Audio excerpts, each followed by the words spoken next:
께서 봉독해 주시겠습니다.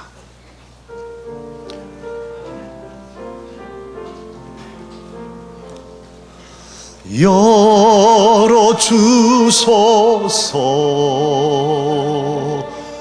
열어주소서,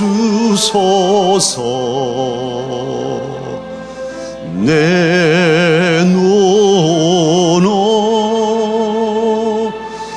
열어주소서, 열어주소서, 열어주소서. 주님 바라볼 수 있도록 열어주소서,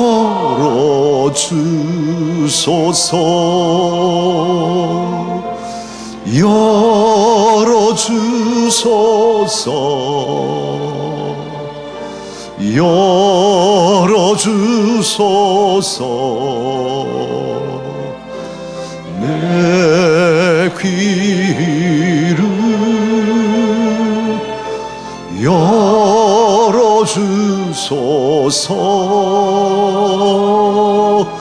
열어주소서, 열어주소서.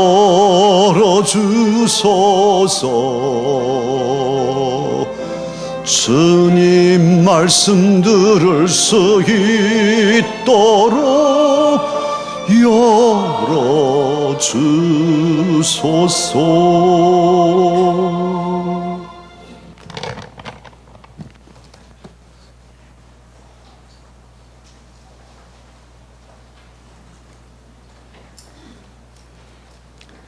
또한 제자들에게 이르시되 어떤 부자에게 청지기가 있는데 그가 주인의 소유를 낭비한다는 말이 그 주인에게 들린지라.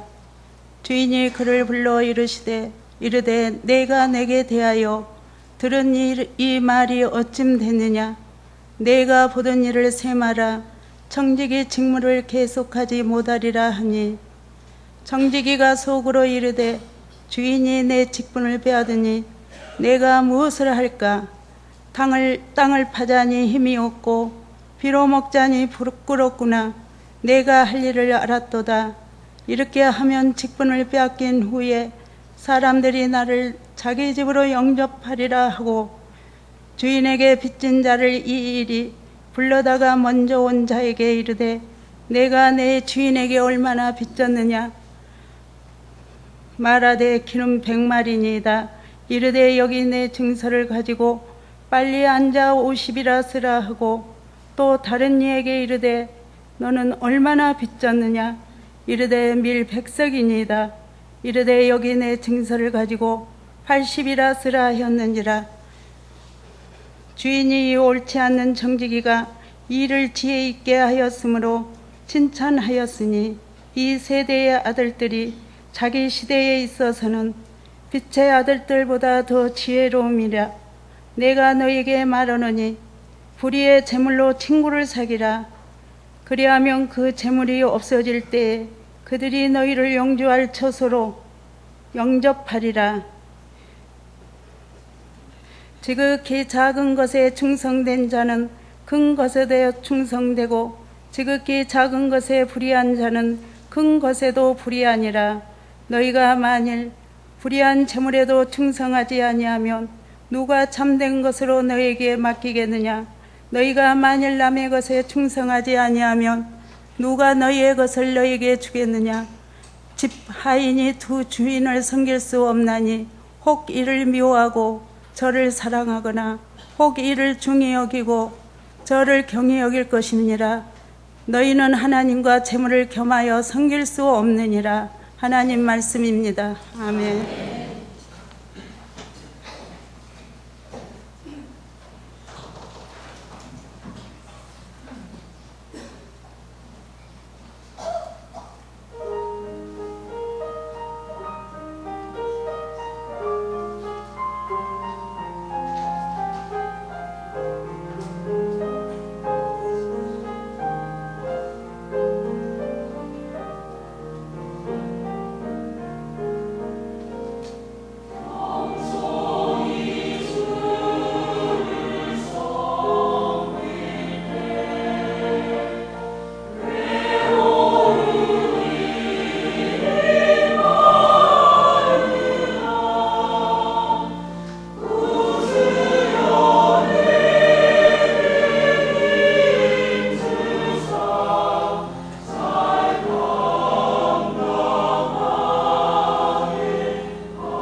아멘.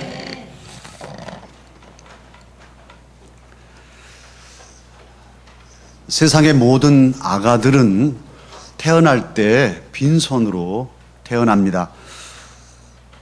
임금이 사는 왕궁에서 태어나는 왕자나 공주라 할지라도 그의 손에 금전 한 입 쥐고 오지 못합니다. 모든 사람이 빈부귀천을 막론하고 빈손으로 이 세상에 옵니다. 그러기에 인생을 가리켜서 청직이라 이렇게 말할 수 있습니다. 심지어는 우리의 목숨까지도 하나님께서 주신 생명을 주신 시간 동안 수한을 누리는 것이죠. 하나님이 생명을 선물로 주셨기에 60, 70, 80, 90, 100 주신 시간 동안 누리고 갑니다. 만남도 주셔서 가정을 이루게 하시고 심지어는 자녀 손들까지도 선물로 우리에게 맡겨 주셨습니다. 직분도 또 사업이나 사명도 사회에서 맡은 그런 직임들도 하나님께서 우리에게 맡겨주신 선물이죠. 그런 점에서 우리는 청직입니다. 사람들이 알건 모르건 간에 인정하건 인정하지 않건 간에 모든 사람은 하나님 앞에서 청직이입니다. 그런데 오늘 우리 주님께서는 본문 누가복음 16장 1절에서 모든 사람에게 하신 게 아니고 모든 사람 중에서도 예수님을 따르는 제자들에게 한 가지 비유의 말씀을 하십니다. 물론 이어서 계속 비유가 있지만 오늘 본문은 불의한 옳지 않은 청지기에 대해서 비유로 말씀하시고 오늘 저와 여러분에게도 주님을 따르는 제자들인 저와 여러분에게도 오늘 본문 말씀으로 주님의 뜻을 밝혀주십니다. 어떤 부자에게 청지기가 있었습니다. 그런데 이제 주인의 살림을 맡아서 관리하고 잘 살림을 잘 이문을 남겨야 할 이 청지기가 웬일인지 그냥 마음대로 씁니다. 살림을 축내고 허비합니다. 이번 여름같이 아주 뜨겁고 그러니까 에어컨 빵빵하게 틀어놓고 주인 것이니까 마음대로 그렇게 아끼지 않고 낭비했습니다. 그런데 이런 사실을 누군가 주인에게 고발했습니다. 밀고 했습니다. 당신의 청지기가 해프요. 마음대로 쓰여. 살림을 이렇게 해도 되는가 모르겠어. 당신 어쩌려고 그러시오. 이제 이 소식을 듣고 주인이 깜짝 놀라서 청지기를 불렀습니다. 그리고는 오늘 본문에 그런 말씀입니다. 너 청지기직을 지금까지 해온 것 계산하자. 셈하자. 정리하자. 너의 모든 일을 다 정리해서 넘겨. 그리고 이제 자네는 우리 집 청지기 할 수 없어. 하고 선언했습니다. 청지기 인생이 끝났습니다. 어찌할까요? 해본 것이란 청지기밖에 없는데 이제 땅을 파자니 힘이 없고 빌어먹자니 이건 정말로 죽을 맛이고 깡통 차고 어디 간단 말이에요. 굶어 죽지. 아이고 어떻게 할까? 하다가 궁리한 방법이 그렇지 하고 무릎을 치고서 주인의 빚진 자, 주인에게 빚을 내간 사람들을 다 불러가지고 절반을 깎아주고 또 20%를 깎아주고 여러 방법을 했겠죠. 그래서 합법적으로 문서를 청지기가 다 해왔으니까 문서를 다시 작성해서 탕감을 해줬습니다. 사실은 청지기 자기가 먹은 거 아니니까 사람들은 청지기에게도 감사하고 주인한테도 덕이 되고, 그 부잣집 마님 참으로 우리한테 이렇게 특혜를 베풀었어 하고 인심도 쓰게 하는 이런 일을 했습니다. 그리고는 생각합니다. 오늘 4절에 그런 말씀인데, 만약에 내가 이제 진짜 실직하게 되면 이제 길을 갈 때 그 사람들이 나를 보고서는 아이고 청지기님 아니십니까? 오랜만입니다. 지난번에는 정말 감사합니다. 우리 집에 가십시다 하고 가서 밥도 주고, 어디 뭐 요즘에 용돈이 좀 필요하십니까? 하고 용돈도 주고, 내 남은 삶을 저분들의 도움으로 살 수 있겠다 이렇게 생각하고 베푼 겁니다. 이 얘기를 예수님께서 하셨어요. 그러면 예수님이 이 말씀 하신 것은, 그럼 우리도 그렇게 주인 것 축내고 마음대로 쓰고 또 탕감도 마음대로 남의 것 해주고 이렇게 살라는 건가? 이것이 옳다는 말인가? 그렇지 않습니다. 주님은 이 청지기의 행동을 옳다고 하시지 않습니다. 이런 행동을 본받으라고 이 말씀 하신 것 아닙니다. 오늘 본문 8절을 보면 주인은 그렇게 말합니다. 이 무슨 청지기라 합니까? 이 옳지 않은 청지기라고 아예 주인이 그 청지기는 옳지 않다고 말하고 있어요. 하는 이 일이 옳은 일은 아니에요. 옳지 않는 불의한 청지기인데, 그럼 왜요? 뭘 칭찬했나요? 주인 8절에 보면 이를 지혜롭게 하였으므로 칭찬하였으니, 이렇게 성경은 풀고 예수님은 말씀하고 계십니다. 그러니까 이 청지기는 이 땅에 소망을 두고 사는 사람인데, 이 땅에서 실직한 후에 살아갈 미래를 잘 지혜롭게 대비했는데, 그렇게 대비하는 지혜, 그렇게 대비하는 정신, 대비하는 마음, 이것은 본받을 만하다, 이것이 칭찬할 만하다, 이런 말씀이에요. 사랑하는 강서 가족 여러분, 우리 주님께서는 이 세대의 사람들이 빛의 사람들보다, 빛의 아들들보다 더 지혜롭게 행동한다고 오늘 본문에서도 말씀하시는데요. 세상 사람들은 이 땅이 전부예요. 그러고는 없어요. 죽으면 뭐 묻히지 뭐. 죽으면 죽은 후에 누가 하나. 이게 이 땅의 사람들이에요. 그들의 가치관은, 그들의 최종 목표는 이 땅에 있어요. 그러나 저와 여러분은 영원한 하나님의 나라를 바라보고 사는 사람들입니다. 그런데도 영원한 하나님의 나라에 갈 우리들이 준비 없이 사는 경우가 적지 않기 때문에 오늘 예수님께서는 세상에 이 땅의 목표를 두고 사는 사람도 내일을 대비하는데 어찌 나를 따르는 제자들로서 지혜롭게 살지 않아야 되겠냐? 내 세를, 미래를 준비하라 하는 뜻으로 오늘 말씀을 주고 계십니다. 그러면 저와 여러분이 지혜로운 청지기 삶을 살기를 원하셔서 이 말씀을 주시는데, 오늘 이 불의한 옳지 않은 청지기를 통해서 주신 지혜의 말씀, 지혜로운 청지기의 삶이 무엇일까요? 첫째로 예수님은 오늘 이 비유의 말씀을 통해서 저와 여러분에게 중요한 사실을 일깨워 주십니다. 그것은 뭐냐 하면, 결산의 때가 있으니, 인생에는 결산의 때가 있으니 미리 준비하라, 이 말씀을 우리에게 하고 계십니다. 본문의 청지기는 한순간에 삶이 송두리째 뽑히고 말았습니다. 그저 이렇게 그럭저럭 주인 슬쩍슬쩍 속여가면서 그냥 낭비하고 살아도 평생 청지기 하려니 생각했어요. 그런데 그게 아닌 거죠. 주인이 부르더니 오늘 이제 자네 계산하세. 이제부터는 우리 집 청지기 못하네. 정리할 동안만은 봐줄게. 빨리 정리하소. 끝나버린 거예요. 끝이 없는 줄 알았는데 끝이 있었어요. 이게 인생입니다. 예수님께서도 오늘 9절에 보면 불의한 재물로 친구를 사귀라고 하시면서 재물이 없어질 때가 있다고 말씀하고 계셔요. 모든 인생에는 결산의 때가 있습니다.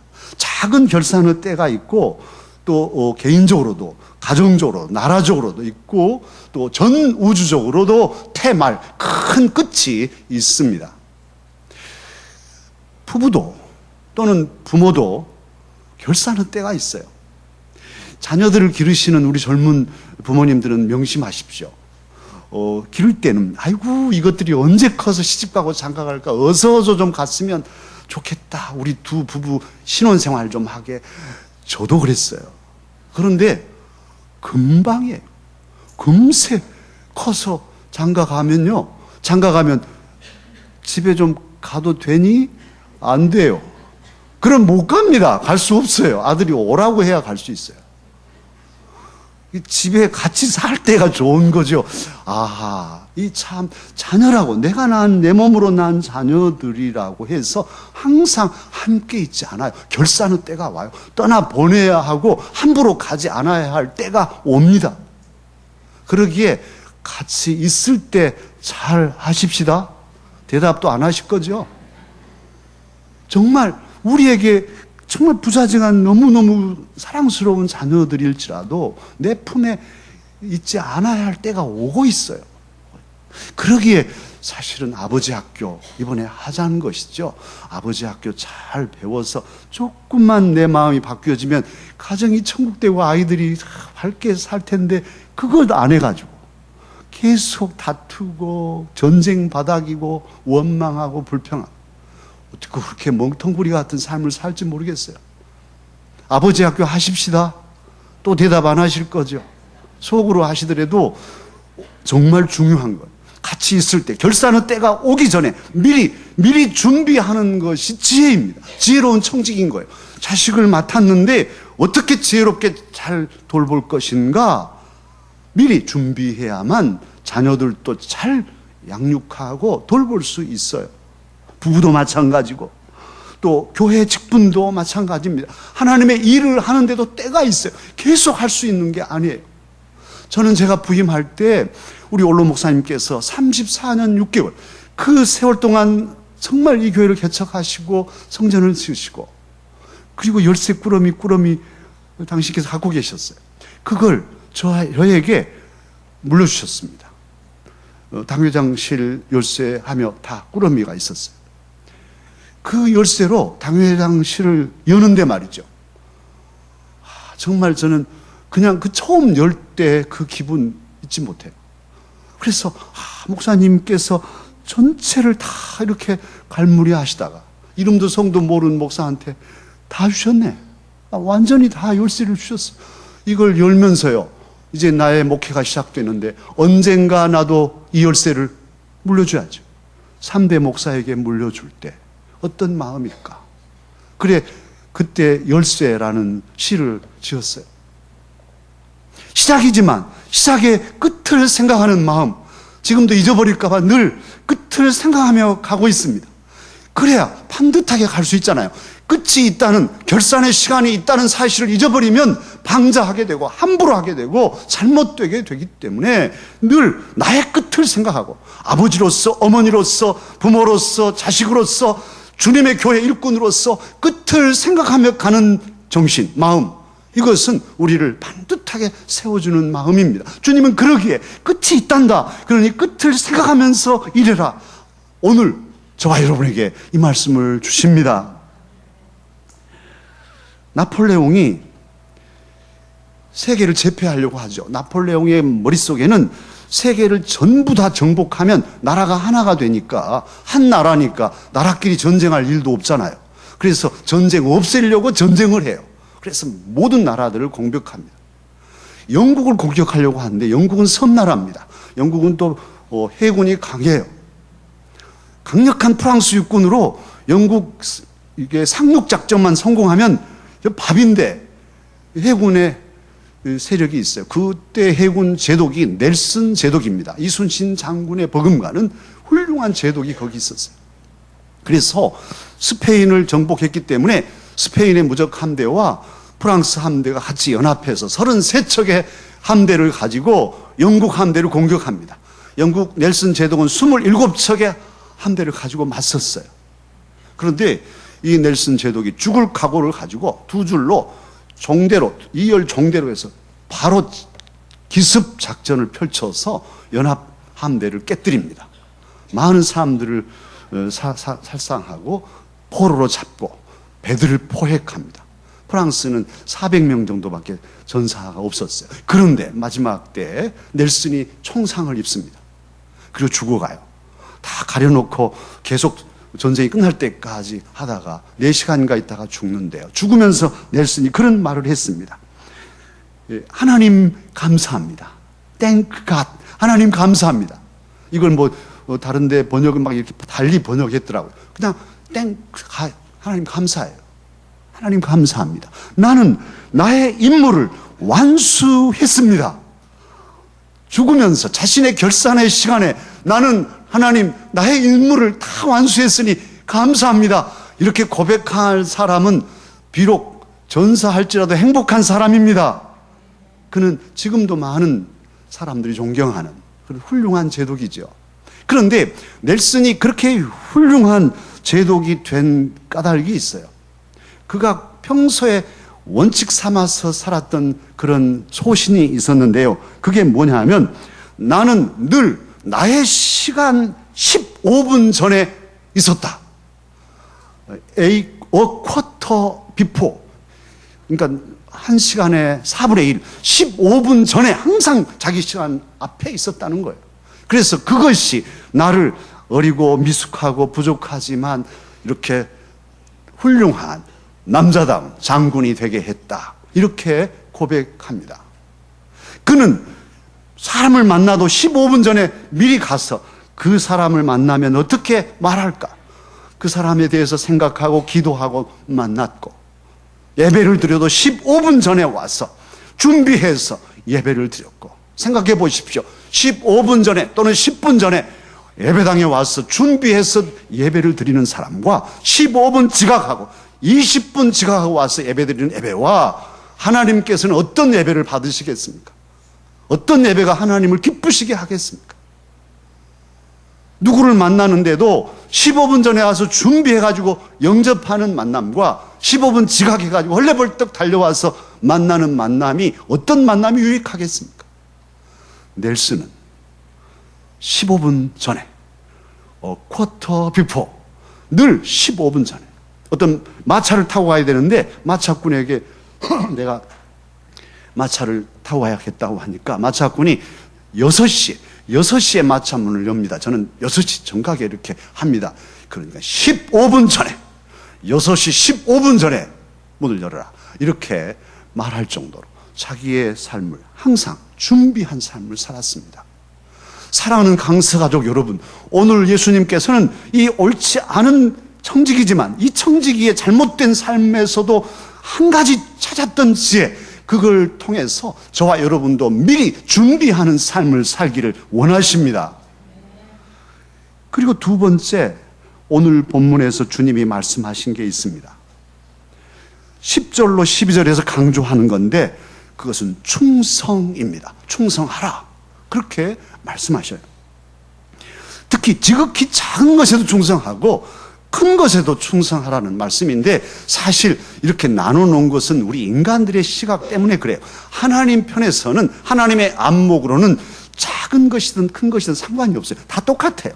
1달란트나 2달란트나 5달란트나 다 같아요. 크기 때문에 사람이 달리 보이거나 사람을 더 달리 생각하시는 하나님이 아니세요. 지극히 작은 자에게 냉수 한 그릇을 대접하는 상도 기억하시고 기어이 상 주시는 하나님이 저와 여러분의 하나님이십니다. 그런 하나님의 시각으로 보면 작은 일, 큰 일 없어요. 중요한 것은 그 일들이 누구를 위한 것이며 어떤 동기로 하느냐, 어떤 마음가짐으로 하느냐, 이게 따져질 일이지 일이 크냐 작으냐.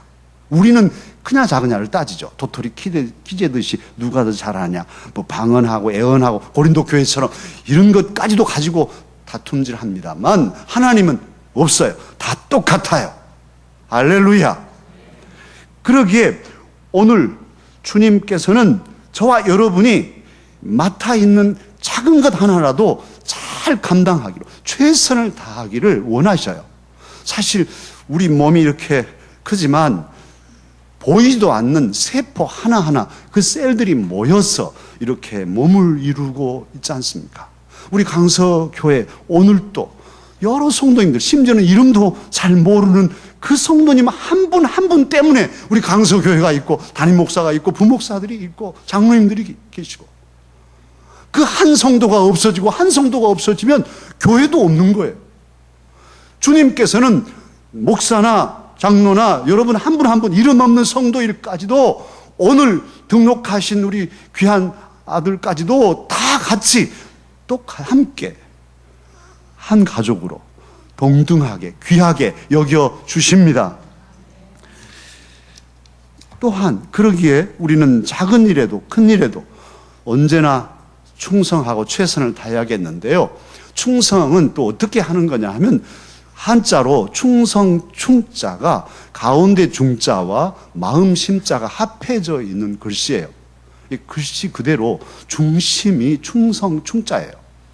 그러니까 하나님께도 충성할 때는 중심으로 해야 돼요. 찬양을 하고 기도를 하고 설교를 하고 또 여러 봉사를 할 때에도 하나님은 뭘 원하시냐면, 너의 마음을 내게 달라, 너의 중심을 내게 달라, 너의 마음이 있냐, 이걸 보시는 거예요. 헌금을 합니다. 봉헌을 합니다. 이 봉헌 속에 너의 마음이 담겼냐, 이걸 보십니다. 뭘 얼마나 많이 드렸냐, 뭘 했냐는 그 다음 문제예요. 참으로 하나님 앞에 나아갈 때 그러기에 온 마음을, 온 중심을 다 함이 하나님을 기쁘시게 하는 겁니다. 그냥 거칠에 사람 보라고 잘 할 수 있죠. 저도 마찬가지. 인기 가지고 유머 써가면서 농담하면서 설교 재밌게 할 수 있죠. 재밌는 설교가 유익할까요? 여러분 그걸 원하십니까? 그러려면 차라리 코미디 영화 보시는 게 나아요. 하나님의 말씀은, 하나님의 뜻은 거기에 있지 않아요. 우리의 겉모습 물론 보시지만 거칠에만 하고 마음은 없으면 그걸 위선이라 하고, 하나님은 제일 싫어하신 거예요. 구토증, 가증스럽게 여기는 것이 바로 위선이에요. 저와 여러분에게, 김 목사인 저에게도 너의 마음을 내게 달라. 네가 목사로서 일할 때 정말 네 마음이 어딨냐, 내게 주라. 주님은 원하고 계세요. 그래서 이 마음을 주님께 드리려고 예를 쓰는 거예요. 자꾸 헛생각과 다른 생각에 휩쓸릴 수 있으니까. 목사님 저도 마찬가지죠. 생각이 왜 없겠어요? 무수한 잡생각들이 나를 끌어가려고 하기 때문에 노. 나의 마음은 하나님께로 십자가에 초점 맞추고 가는 것이죠. 사랑하는 강서가 여러분, 주님을 섬길 때도 주님께 집중하십시다. 우리의 마음을 들이십시다. 그래서 하나님이 기뻐하시는 것이죠. 어쩔 수 없어서 먹고 살기 위해서 그렇게 사람 눈치 보면서 일하는 것, 하나님 기뻐하시지 않아요. 그리고 사실은 전임 사역자들 경우는 하나님 은혜를 받고 하나님께 감사해서 헌신하는 거죠. 또 여러분도 마찬가지입니다. 여러분이 하나님의 일을 왜 하십니까? 크건 작은 일들을 하시지만 왜 하신가요? 저와 여러분은 예수님의 십자가 보혈의 은혜로 구원받은 하나님의 자녀입니다. 우리의 모든 죄가 보혈로 사해졌습니다. 이제 우리는 죽어도 하나님의 나라의 백성입니다. 이 놀라운 은혜를 어디서 받아요? 어디서 돈으로 살 수 있어요? 우리 주님께서 친히 당신의 존귀한 몸을 주시지 않았다면 우리는 소망 없는 절망의 삶을 살 수밖에 없는 사람들이에요. 그러기에 주님 생각하면 가슴이 미어지고 가슴이 뭉클거리고, 복음을 경험한 사람은 헌신하는 삶이 달라요. 질이 달라요. 헌신을 해도 복음을 경험하고 십자가를 경험한 사람들은 감사해서, 남이 안 알아주고 나를 핍박하고 나를 짓눌러도 내 주님 내가 섬기는데 그게 무슨 상관이에요? 짓밟힌들 왜요? 괜찮아요. 멍텅구리라고 한들 괜찮아요.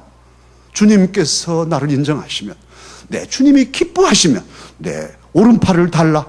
예. 너의 왼팔을 달라. 예. 목숨은요, 네 목숨을 달라. 예. 드리는 것이 종이 아니겠어요? 기쁨으로 주님도 나를 위해서 전부를 주셨으니, 오 주님, 잘 안 되지만은 저도 주님 위해 저의 전부를 드리겠습니다. 그렇게 마음을 드리고 사는 것이 충성된 종들입니다. 주님은 저와 여러분이 그렇게 중심을 주님께 향하여서 헌신하기를 이 시간 원하시고 오늘 이 말씀을 하셨습니다. 우리 목사들끼리, 담임 목사들끼리 늘 하는 얘기가 있어요. 시켜서 하면 종이지 뭐. 이것 좀 하세요. 저것 좀 하세요. 그러면 한단 말이에요. 그리고는 가만히 있어요. 그럼 또 이것 하세요. 또 쪼르륵 그거 하고 또 저것 하세요. 저것 하고. 이건 종이라는 거예요. 종. 그런데 시키지 않아도 오, 저걸 해야겠구나. 하나님 일인데 하고 또 저것 보여서 저 일을 하고. 이것은 종이 아니라 자유자인 거예요. 그가 주인인 거예요. 모든 하나님의 일꾼들이 마찬가지예요. 여러분도 마찬가지입니다. 주님의 교회 일이 보여요. 내 일 아니야? 그러다가 또 뭐 시키면 막 열심히 하고 종인 거예요.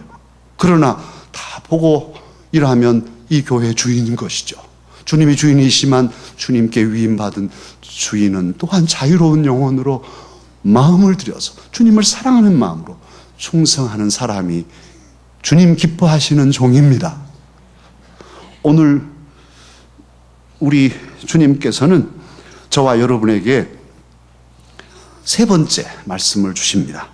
세 번째 말씀은 오늘 비유의 결론 부분인데요. 13절에 있는 말씀입니다. 두 주인을 섬길 수 없으니 하나님만 섬기라고 말씀하십니다. 13절 하반절에서 선언하시죠. 너희는 하나님과 재물을 겸하여 섬길 수 없느니라. 없다고 말씀하십니다. 그러면 재물이 악일까요? 돈 버는 것은 잘못일까요? 가게 열지 말고 사업하지 않고 그냥 쌀알 하나씩 물고 앉아서 기도나 하고 있어야 될까요? 그렇지 않습니다. 우리 주님은 그렇게 말씀하신 적이 없어요. 우리 기독교는 금욕주의자가 아닙니다. 재물을 왜 그러면 오늘 이렇게 두 주인을 섬기지 마라 하실까? 재물이 우리의 인생의 최종 목표가 된다든지 재물이 하나님처럼 하나님보다 더 높여지는 이런 태도로 사는 삶을 경계하신 말씀이죠. 오늘 잘 보시면 불의한 재물로 친구를 사라고도 하시고 불의한 것에 충성하지 않으면 다른 것도 충성하지 못한다고 하시고 이런 말씀하신 것 보면 이 세상의 재물을 얻는 일에도 열심으로 해야 하는 그런 말씀의 뜻을 알 수 있습니다. 문제는 주인의 문제예요. 재물을 주인 삼으면 그게 악인 거예요. 하나님을 내 삶의 주로 섬기면 하나님이 내 삶을 지배하시잖아요. 그런데 물질을, 돈을 내 삶의 주인으로 삼으면 돈이 나를 지배하게 돼요. 그래서 사람이 독해지고 또 돈다 하잖아요. 그래서 싹 돌아가면 이게 헷가닥 사람이 달라집니다. 오늘 이 시대가 목사인 저도 예외가 아니에요. 돈에 주눅이 들려 있어요. 돈에 어떻게 많이 막 휩쓸려 가는지 막 마음들이 뺏겨가게 돼요. 저도 어쩔 때는 복권을 하나 살까? 여러분한테는 사지 말라고 해놓고도 하나 사가지고 당첨만 되면 예배당 잘 지을 건데 이런 생각이 문득 들어서 무슨 소리 하고 물리치니까 그렇지 안 물리쳤으면 벌써 복권 샀어요. 이게 돈에 주눅이 들리고 찌들리고 휩쓸려 있어요. 그래서 돈을 숭배하고 돈 많은 사람들을 막 우러러보고 나도 저렇게 했으면 누가 투자해가지고 막 몇백억 벌었다면 와 나도 거기다 땅 살 걸, 거기다 어떻게 투자할 걸 이런 생각이 막 드는 시대가 오늘의 시대 아닙니까? 교회들도 그렇게 하고 있고 심지어는 보십시오. 가장 귀한 것을 돈에 바꿔버리는. 저 어렸을 때 시골에 엿장수들이 와서요. 엿가락 막 이렇게 가위 두드리면서 또 애들 오면 맛보기를 다 하나씩 줘요. 어떻게 맛있던지. 맛있으면 집에 가서 그 놋그릇이랑 막 이런 것들 가져오라 그러면 갖다가 주고 엿바꿔 먹잖아요.